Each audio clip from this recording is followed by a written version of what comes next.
as said government could only afford 23.5% salary increase for lecturers, while a 35% increment will be enjoyed by professors as its last efforts to break the industrial dispute between varsity teachers and the federal government. This was the fallout of the meeting between government, pro-chancellors and vice-chancellors of federal universities, aimed at finding lasting solutions to the ongoing strike by the Academic Staff Union of Universities, ASU, at the National Universities Commission, NUC, in Abuja. Recall that the union has been on strike since February over revitalization of public universities, payment of academic allowances, and deployment of the University Transparency and Accountability Solution for payment of university lecturer salaries, among others. Amid the strike, government had invoked the no work, no pay policy. The minister who noted that President Muhammadu Buhari warned against signing agreements, but the government will not be able to meet, said the only issue yet to be resolved with ASU is the position of the law on no work, no pay. At the meeting, the Committee of Vice Chancellors of Nigerian Universities urged government to pay university professors 800,000 naira as against the 1.2 million negotiated by the Naming Breaks Committee. This recommendation will represent a 50% salary increase offer as against the 23% increase being proposed by the federal government. While making efforts to end the strike, the committee further set up a sustainable peace team of elders to resolve the lingering disagreements.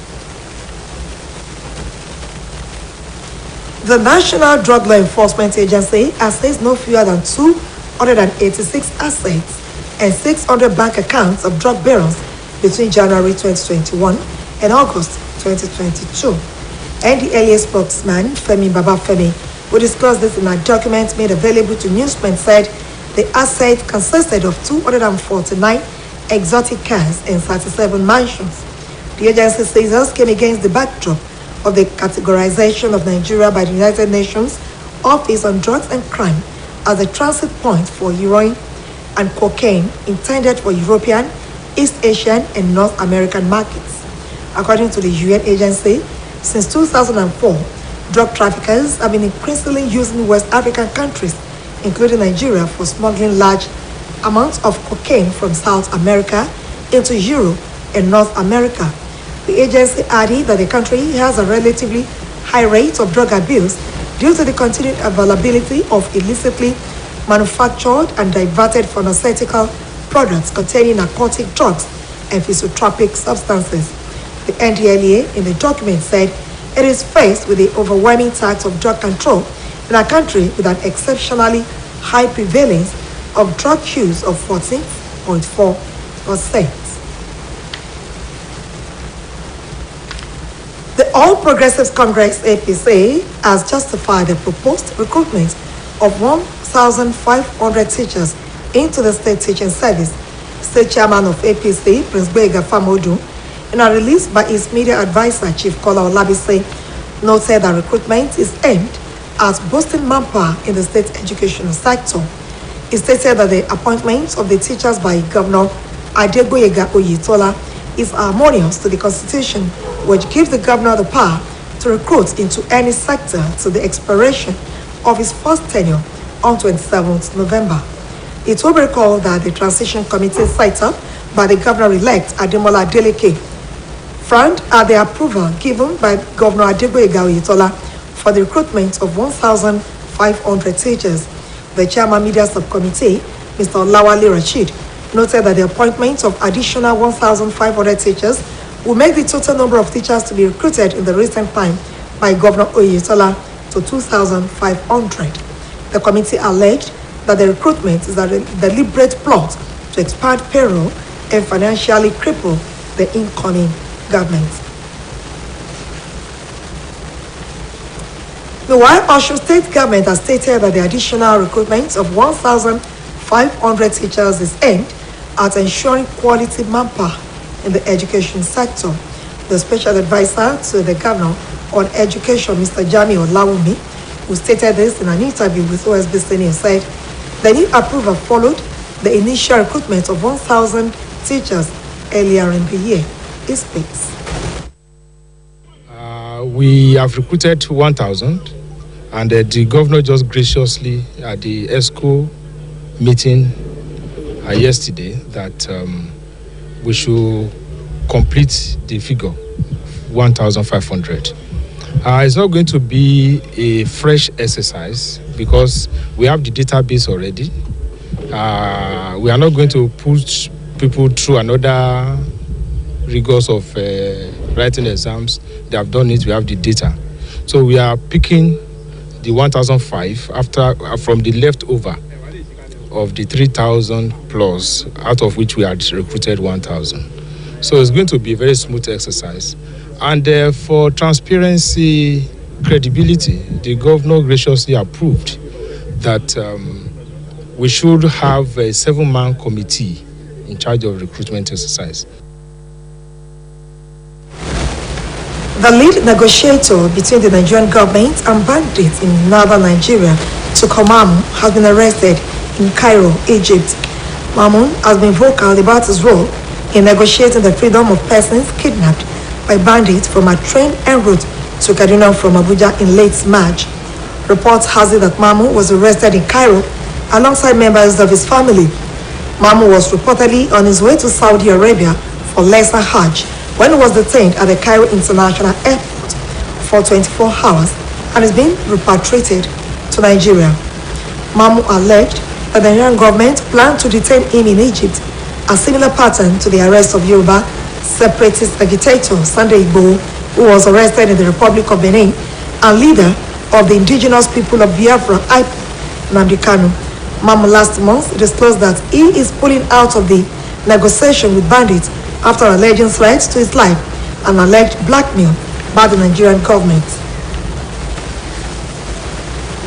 A day-old baby girl has been rescued by a good Samaritan in Ilerin-Ijesha area of Osun State after being abandoned in a bushy area by an unknown person. A release signed by the coordinating director, Ministry of Women, Children and Social Affairs, Mr. Jide Falade, indicated that the baby was found in Ilerin community. The release explained that all efforts made by the police and the ministry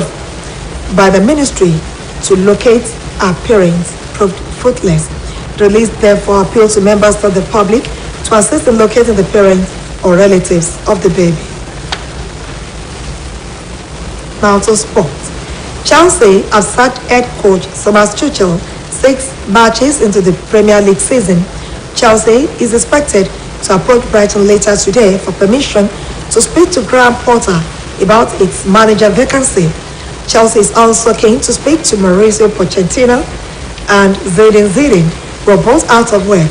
The Roger has asked Tuchel just 3 months after completing his takeover of the club.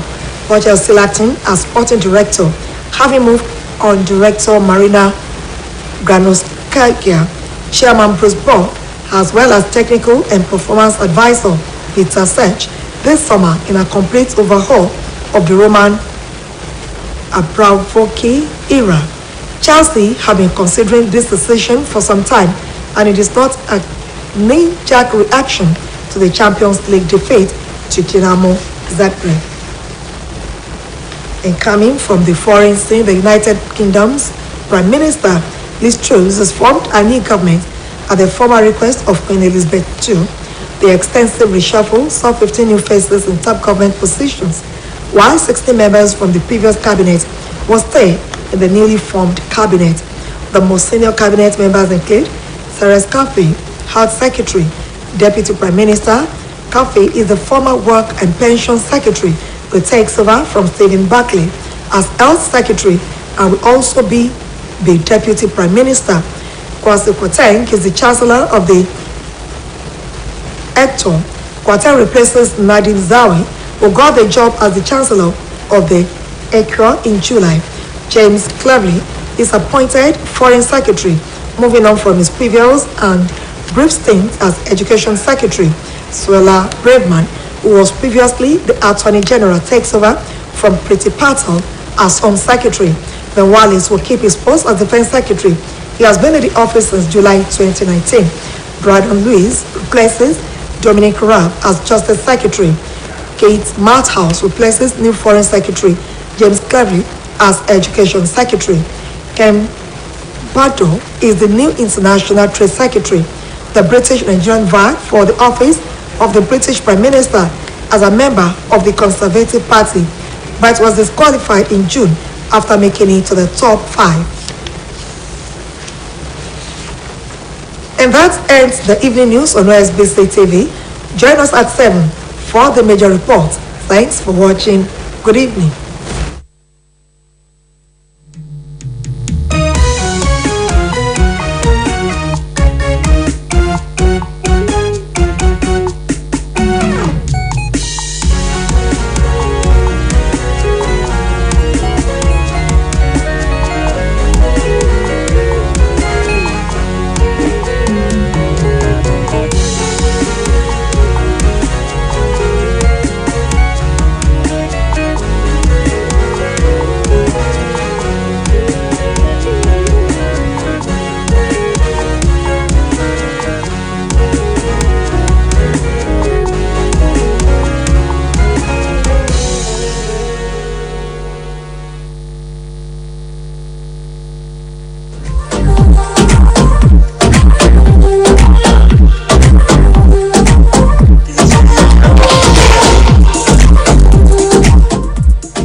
So if goat eats back of yam, peels of yam, and drink water, dog eats bone and drink water, what do plants eat? Yams. Plants, what do they eat?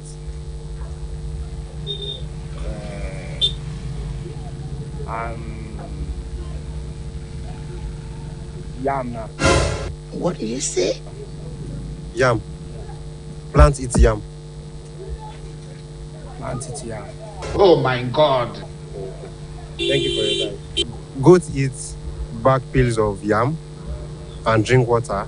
Dog eats bone and drink water. What do plants eat? Plants eat. Go and ask your grandfather. They make use of oxygen now. Oxygen. You are a disappointment.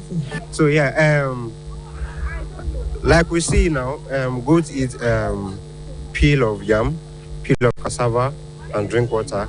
Dog eats their indomie and meat, bones specifically.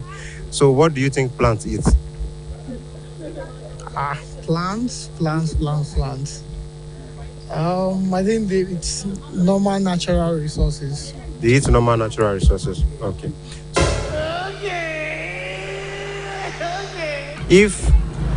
If goat eats peel of yam and cassava, what do plants eat? What? Plants. What do they eat? Plants. Yes. Water. They eat water. Oh, okay. Eat water, abi. Openeka mukulumaka oprana.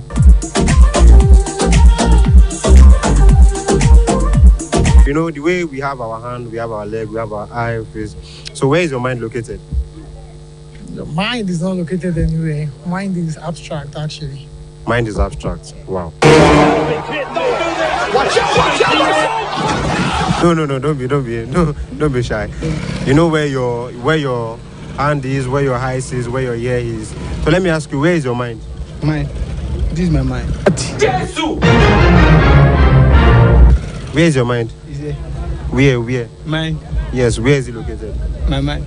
It's inside my body. Your mind is inside your body? Yes. Oh, okay. Provoke me to anger.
ẹ kú ìrọ̀lẹ́ àkó iṣẹ́ látàárọ̀ ìròyìn ìrọ̀lẹ́ lára ìgbésẹ̀ láti fòpin sí ìyanṣẹ́lódì olóṣù méje tẹ́gbẹ́ àwọn olùkọ́ fásitì lórílẹ̀‐èdè yìí gùnlé mínísítà fẹ́tọ́ ẹ̀kọ́ Àdàmú ti sọ pé ìjọba àpapọ̀ lè san ju ìdá 17 àti díẹ̀ nínú ọgọ́rùn-ún àfikún owó oṣù àwọn olùkọ́ ilé ẹ̀kọ́ náà lọ nígbà tó sì jẹ́ pé àwọn ọ̀jọ̀gbọ́n nìkan ni wọ́n láǹfààní sí àfikún ìdá 15 nínú ọgọ́rùn-ún tó jẹ́ ìgbésẹ̀ tó ṣeé ṣe ìgbésẹ̀ tó ṣẹ̀ṣẹ̀ wáyé lọ́nà tí kò kún dé bá èdè àìyedè tó ń wáyé láàrin ìjọba àpapọ̀ àti àwọn ẹgbẹ́ olùkọ́ fásitì lórílẹ̀‐èdè yìí èyí làbájáde ìpàdé tó wáyé láàrin ìjọba àtàwọn bàbá àṣàlẹ̀ fásitì pẹ̀lú àwọn gíwá fásitì ìjọba àpapọ̀ lọ́nà àti wáwọ̀rọ̀ kan fi ṣàdá lórí ìyanṣẹ́lódì tí ẹgbẹ́ àwọn olùkọ́ fásitì ìjọba àpapọ̀ gùnlé níbi ìpàdé náà tó wáyé lọ́fíìsì àjọ tó mójútó ọ̀rọ̀ àwọn fásitì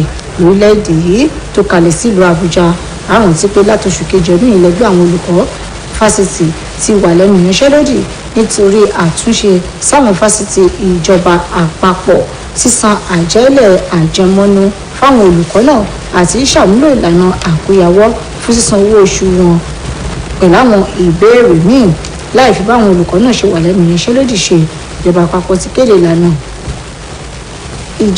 àpapọ̀ ti kéde ìlànà kò ṣiṣẹ́ kò sówó oṣù sí àwọn òṣìṣẹ́ yìí mínísítà fẹ́tọ́ ẹ̀kọ́ ẹni tí ó fi ṣe ààrẹ Buhari èyí tó fi kìlọ̀ pé kóun má ṣe fọwọ́ sí àdéhùn tí ìjọba òní lè ṣe jẹ́ ṣàlàyé pé ìṣòro kan ṣoṣo tí ó tún kún ti ìjọba àpapọ̀ tí ìjọba àpapọ̀ kò tí ì wojútùú sí ní bí ìbéèrè ẹgbẹ́ àwọn asuu ní òfin kò ṣiṣẹ́ kò sí owó oṣù níbi ìpàdé náà ìgbìmọ̀ àwọn gíwá fásitì orílẹ̀-èdè ti rọ̀jọba àpapọ̀ pé kó san ẹgbẹ̀rún náírà yàtọ̀ sí mílíọ̀nù kan àti igba náírà tí ìgbìmọ̀ mini bricks darí rẹ̀ tó gbé kalẹ̀.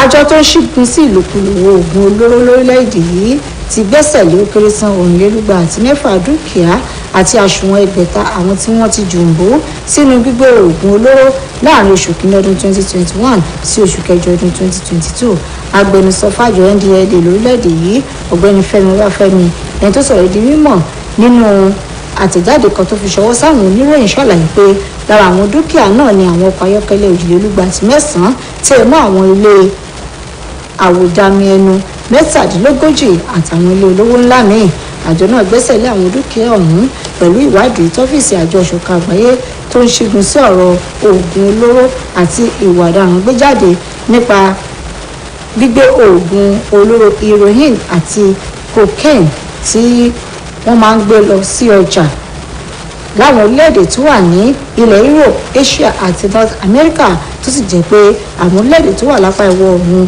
Áfíríkà pàtàkì jùlọ orílẹ̀-èdè Nàìjíríà ni wọ́n ń lò àjọ náà fi kún pé àwọn orílẹ̀-èdè náà ló lákọọ́lẹ̀ tó pọ̀ jù nínú àwọn orílẹ̀-èdè tó ti jìngìrì nínú ìlòkulò ògùnló àti bó ṣe jẹ́ pé ọ̀pọ̀ àwọn iléeṣẹ́ tó ń pò ògùn òyìnbó ni wọ́n ti padà sọ́ra wọn di iléeṣẹ́ tí ó ń pèsè ògùn olóró.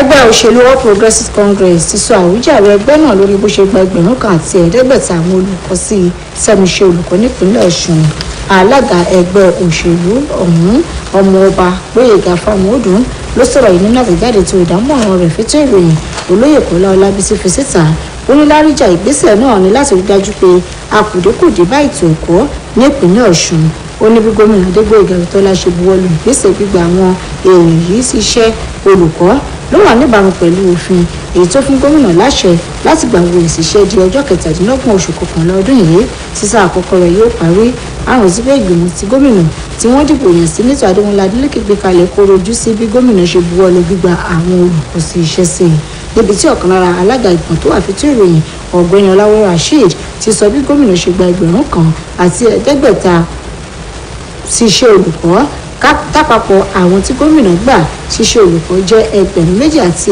500 bẹ́ẹ̀ ni wọ́n ní ọ̀nà àti mákùdé bá ètò ìṣúná ìjọba tó ń bọ̀ ní ìgbésẹ̀ náà tí ẹgbẹ́ òṣèlú APC gbé tó jẹ́ ṣùgbọ́n ẹgbẹ́ òṣèlú APC wá rọ ẹgbẹ́ òṣèlú PDP pé kó dẹ́kun sísọ irúfẹ́ àwọn ọ̀rọ̀ yìí káàkiri. ìjọba ìpínlẹ̀ Ọ̀ṣun ti sọ pé ètò ìgbanisíṣẹ́ àfikún olùkọ́ 1,500 òun ló dá lórí àfojúsùn láti túbọ̀ jẹ́ kí ètò ẹ̀kọ́ kíkọ́ kó túbọ̀ rọrùn kí ní ètò ẹ̀kọ́ sì lè máa jò gerege nípínlẹ̀ Ọ̀ṣun. Ìdámọ̀ràn pàtàkì fún gómìnà Tọ́lá lórí ètò ẹ̀kọ́ ọ̀gbẹ́ni Jamiu Ọláwùmí ló sọ èyí di mímọ̀ fún ìkànnì iléeṣẹ́ OSBC.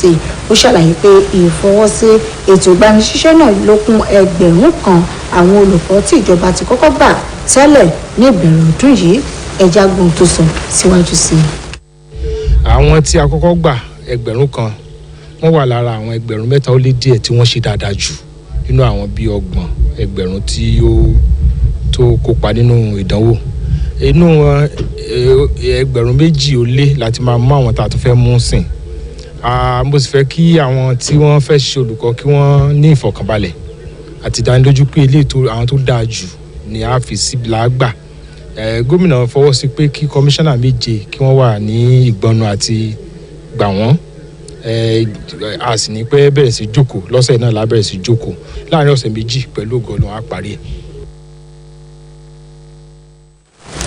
Ọwọ́ ti bà Tukur Mamu ẹni tó ń dúnàádúrà láàrin ìjọba orílẹ̀-èdè yìí àtàwọn jàǹdùkú tí wọ́n ń ṣòro bí agbọ́n lápá àríwá orílẹ̀-èdè yìí Cairo lórílẹ̀-èdè Egypt. Lọ́wọ́ ti bà Mamu òun ló ti ń gbẹnusọ fún dídá àwọn èèyàn táwọn onísùnmọ̀mí jí gbé nínú ọkọ̀ ojú irin tó ń lọ láti Kaduna sí Abuja lóṣù kẹta ọdún yìí sílẹ̀. Ìròyìn fi ẹni pé Mamu àtàwọn ẹbí rẹ̀ lọ́wọ́ bà ní Cairo. Mamu ọ̀hún ni wọ́n ló ń lọ fún umura lákòókò táwọn aláṣẹ ọkọ̀ òfurufú ní Cairo dá dúró kó tó di pé wọ́n mú wọ́n sì àtòpọ̀ rẹ̀ padà sórílẹ̀-èdè yìí. Wọ́n tún fẹ̀sùn kàn pé Mamu ló tún fẹ̀sùn kàn pé ìjọba orílẹ̀-èdè yìí fi páńpẹ́ ọba gbé òun gẹ́gẹ́ bí wọ́n ṣe gbé Sunday Igboho tó ń jà fún òmìnira Yorùbá ẹni tí wọ́n mú ní Benin Republic àtolórí ikọ̀ IPOB Nnamdi Kanu lóṣù tó kọjá ni wọ́n ló jámi nínú ìgbésẹ̀ àǹdùnúdùrà pẹ̀lú àwọn onísùnmọ̀mí lẹ́yìn ìgbà tí wọ́n ní wọ́n ti léèbù ẹ̀mí rẹ̀. Iléeṣẹ́ tó wà fọ́rọ̀ àwọn obìnrin àti àwọn èwe ti kéde pé wọ́n ti rí ọmọbìnrin ọmọ ọjọ́ kan tí aláàánú ara Samaria kan rí i lágbègbè Ìlérí Ìjẹ̀ṣà ní ìpínlẹ̀ Ọ̀ṣun tí wọ́n gbé ọmọ ọ̀hún jù sí ẹ̀bà Òjúgbó. Àtẹ̀jáde tí alákòóso àgbà iléeṣẹ́ náà Ọ̀gbẹ́ni Jídé Fáládé fi síta sọ pé lọ́jọ́ 25 oṣù kẹjọ ọdún yìí ni wọ́n rí ọmọ ọ̀hún. Ọmọ tí wọ́n rí ọ̀hún òun ni ó jẹ́ ìkókó àti pé akitiyan iléeṣẹ́ ọlọ́pàá àti iléeṣẹ́ náà láti ṣàwárí àwọn òbí ọmọ yìí ló já sí pàbó. Iléeṣẹ́ ìwà rọ ẹni bá mọ òbí ọmọdé jòjòló yìí láti kàn sí wọn. Lórí ìròyìn eré ìdárayá, ẹgbẹ́ agbábọ́ọ̀lù Chelsea ti fọwọ́ sí júwèé ilé fún olùkọ́ agbábọ́ọ̀lù náà Thomas Tuchel pẹ̀lú bóyá ó ṣe fìdí rẹmi nínú ìdíje 6 tó jẹ́ ti Premier League tí ó ń lọ lọ́wọ́. Ìrètí wà pé ikọ̀ agbábọ́ọ̀lù Chelsea yóò kàn sí Brighton lónìí láti gba ìyọ̀ǹda pé kó gba Graham Potter kó lè bá sọ̀rọ̀ lórí ipò olùkọ́ agbábọ́ọ̀lù náà tó ṣòfò. Bákan náà ni ikọ̀ agbábọ́ọ̀lù Chelsea tún gbà á lérò láti bá Mauricio Pochettino àti Zinedine Zidane táwọn méjèèjì ti kúrò lẹ́nu iṣẹ́ sọ̀rọ̀. Todd Boehly fọwọ́ sí júwèé ilé fún Tuchel lẹ́yìn oṣù 3 tó ń ṣàkóso ikọ̀ agbábọ́ọ̀lù Chelsea. Boehly ló sì wà ní ipò adelé olùdarí eré ìdárayá lẹ́yìn tó ti bọ́ sípò tí Marina Granovsky wà gẹ́gẹ́ bí adarí tí Bruce Brooks sì wà ní ipò alága tó fi mọ olùdámọ̀ràn tó wà fọ́rọ̀ báwọn agbábọ́ọ̀lù náà bá ṣe dáadáa sí Peter Cech. Nílẹ̀ òkèèrè, olóòtú ìjọba tuntun ní ilẹ̀ Gẹ̀ẹ́sì UK arábìnrin Liz Truss ti ṣàgbékalẹ̀ ìjọba tuntun lórílẹ̀‐èdè náà gẹ́gẹ́ bí ohun tí ọbabìnrin Elizabeth tí ò fọwọ́ sí. Àgbékalẹ̀ ìjọba tuntun ọ̀hún láti rí ojú tuntun 15 táwọn 16 sì jẹ́ ọmọ ìgbìmọ̀ aláṣẹ tẹ́lẹ̀. Lára àwọn ìkan ìgbìmọ̀ aláṣẹ náà láti rí Therese Coffey akọ̀wé fún ètò ìlànà àti igbákejì olórí ìjọba ilẹ̀ náà tó sì tún jẹ́ akọ̀wé fétò ìlera. Coffey ló wà fọ́rọ̀ iṣẹ́ òde àtàwọn òṣèfẹ̀yìntì tẹ́lẹ̀ ẹni tó gbaṣẹ́ lọ́wọ́ Stephen Barclay. Kwasi Kwarteng ló dípò ọ̀gá àgbà fún báńkì ilẹ̀ náà mú tó sì rọ́pò Nadeem Zahawi. James Cleverly ni wọ́n yàn gẹ́gẹ́ bí akọ̀wé fọ́rọ̀ ilẹ̀ òkèèrè. Suella Braverman tó jẹ́ amòfin àgbà tẹ́lẹ̀ ni yóò gba ipò lọ́wọ́ Priti Patel gẹ́gẹ́ bí akọ̀wé fọ́rọ̀ abẹ́lé Ben Wallace sì wà ní ipò rẹ̀ gẹ́gẹ́ bí akọ̀wé fún ètò ààbò. Ipò náà ló ti dì mú láti oṣù keje ọdún 2019. Brandon Lewis ló rọ́pò Dominic Raab fọ́rọ̀ ètò ìdájọ́. Kẹ́mi Badenoch lákọ̀wé àgbà tuntun fọ́rọ̀ okòwò pẹ̀lú àwọn ilẹ̀ òkèèrè. Kẹ́mi Badenoch lòun náà gbìyànjú láti di olóòtú ìjọba ilẹ̀ náà ṣùgbọ́n tẹ́rọ̀ǹgbà rẹ̀ yìí kò jọ. Lọ́dún 2017 ló ti di ọmọ ilé aṣòfin àgbà orílẹ̀ Gẹ̀ẹ́sì.